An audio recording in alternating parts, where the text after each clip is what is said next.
दोस्तों ये हम बचपन से जानते हैं, अगर हम कुछ गलती करते हैं तो हमें सजा मिलती है। बट गाइस, मध्य युग में सजा देने के लिए या फिर गलती को कबूल करवाने के लिए कुछ अनोखी टॉर्चर किया जाता था और उस टॉर्चर को करने के लिए कुछ उपकरण का यूज भी किया जाता था। ये सभी उपकरण का डिजाइन देख के पता चलता है इसे बनाने वाला कितना खतरनाक होगा और लोगों को दर्द पहुंचाने में उसे बहुत ही ज्यादा मजा आता होगा। इसी वजह से मध्य युग को इतिहास का सबसे खतरनाक और बर्बर युग भी माना जाता है। द ब्रजन बूल। प्राचीन ग्रीक में डिजाइन इस उपकरण को सिसिलियन बूल के नाम से भी जाना जाता है। पीतल धातु यूज करके बूल का शेप का एक उपकरण तैयार किया जाता है जिसके साइड में एक गेट भी होता है और उस गेट से विक्टिम को उस पीतल का बूल के अंदर डालकर उसका नीचे आग लगा दिया जाता है और तब तक उसे गर्म किया जाता है जब तक वो लाल ना हो जाए। उसके बाद विक्टिम को धीरे धीरे मरने के लिए छोड़ दिया जाता है। अब क्वेश्चन आता है, बूल का डिजाइन क्यों? बूल का डिजाइन जानबूझकर बनाया गया था जिससे विक्टिम का चीख पुकार एम्पलीफाई होकर दर्द से करार रहे एक बूल के जैसा लगे। Number 2, the wooden horse. मध्यकाल में स्पेनिश इंट्रोगेशन के दौरान इसे यूज किया जाता था। सजा देने के मामले में यह तरीका बहुत ही ज्यादा खौफनाक था। विक्टिम को नंगा करके नुकीले वी शेप का लकड़ी के बोर्ड के ऊपर बैठा दिया जाता था। इसके बाद टॉर्चर करने वाला विक्टिम के पैरों में धीरे धीरे वजन तब तक बढ़ाता था जब तक नुकीले हिस्से विक्टिम को बीच से काट ना दे। इस लकड़ी का शेप वी आकार होने के कारण इसे वुडन हॉर्स या फिर स्पेनिश टैंकी भी बोला जाता है। Number 3, Garod torture.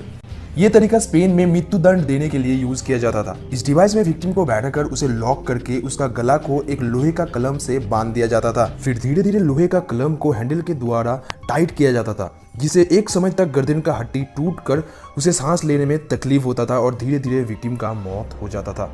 Number 4, rat torture. सभी टॉर्चर टेक्निक में यह सबसे खतरनाक टेक्निक माना जाता है। इस टेक्निक में विक्टिम का शरीर के ऊपर भूखा चूहा से भरे एक पिंजरे को बांध दिया जाता था और उस पिंजरे को दूसरी तरह से गर्म किया जाता था। आग से दूर जाने की स्वाभाविक प्रक्रिया के वजह से चूहे विक्टिम का शरीर को खा जाता था। कई बार इनका घातक परिणामों की वजह से विक्टिम को जान से हाथ धोना पड़ता था। Number 5, the breaking wheel. ये तरीका विक्टिम को धीरे धीरे मारने के काम में आता था। इसे कैथरीन व्हील के नाम से भी जाना जाता था। इस तरीके में विक्टिम को सबसे पहले एक बड़े से लकड़ी का पहियों में बांधा जाता था और पहियों को धीरे धीरे घुमाया जाता था। इसी बीच सजा देने वाला विक्टिम के ऊपर प्रहार करना स्टार्ट कर देता था और प्रहार करते करते उसका हड्डियों को तोड़ देता था। इसी पश्चात विक्टिम को मरने के लिए वहीं पर लटकाया दिया जाता था ताकि चील कौवे जीवित मांस खा सके। वास्तव में इस विधि के द्वारा विक्टिम को मारने के लिए कई दिन लग जाता था। कभी कभी आम जनता के कारण विक्टिम का पीड़ा को कम करने के लिए उसे लाठी के प्रहार से मार दिया जाता था।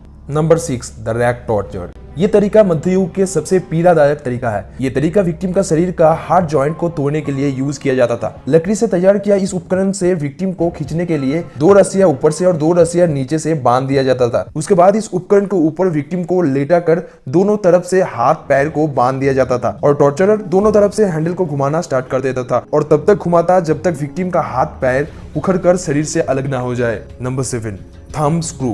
ये एक तरीका है किसी को पनिश करने का या फिर टॉर्चर करने का। ये सबसे पहले मध्यकालीन यूरोप में यूज किया जाता था। इसका इस्तेमाल विक्टिम का पैरों का उंगलियों को कुचलने में किया जाता था। कई बार विक्टिम का दर्द को बढ़ाने के लिए इसके अंदर धारदार नुकीले कीलों के द्वारा नाखूनों को छेद किया जाता था। इसी डिजाइन के ऊपर बेस थोड़ा बड़ा उपकरण को घुटनों को तोड़ने में भी लिया जाता था। Number 8, the coffin torture. मध्य युग में सजा देने का सबसे पसंदीदा तरीका था कॉफिन टॉर्चर। इस टॉर्चर में विक्टिम को उसका साइज का या फिर उससे भी छोटा लोहे का पिंजरे में डाल दिया जाता था। कई बार दर्द को बढ़ाने के लिए उससे भी छोटे पिंजरे में बंद करके किले की दीवार में या फिर पेड़ में लटका दिया जाता था और उसे तब तक छोड़ दिया जाता था जब तक चील कौवे उसका सभी मांस खाके सिर्फ उसका मानव कंकाल ना छोड़ दे। सो गाइस, आई होप इस वीडियो से आप लोगों को कई कुछ जानने को मिला होगा। अगर ये वीडियो पसंद आया तो लाइक करना, उसी के साथ चैनल को सब्सक्राइब करना। आज के लिए इतना ही, फिर मिलेंगे और एक इंटरेस्टिंग वीडियो के साथ। तब तक के लिए जय हिंद, वंदे मातरम।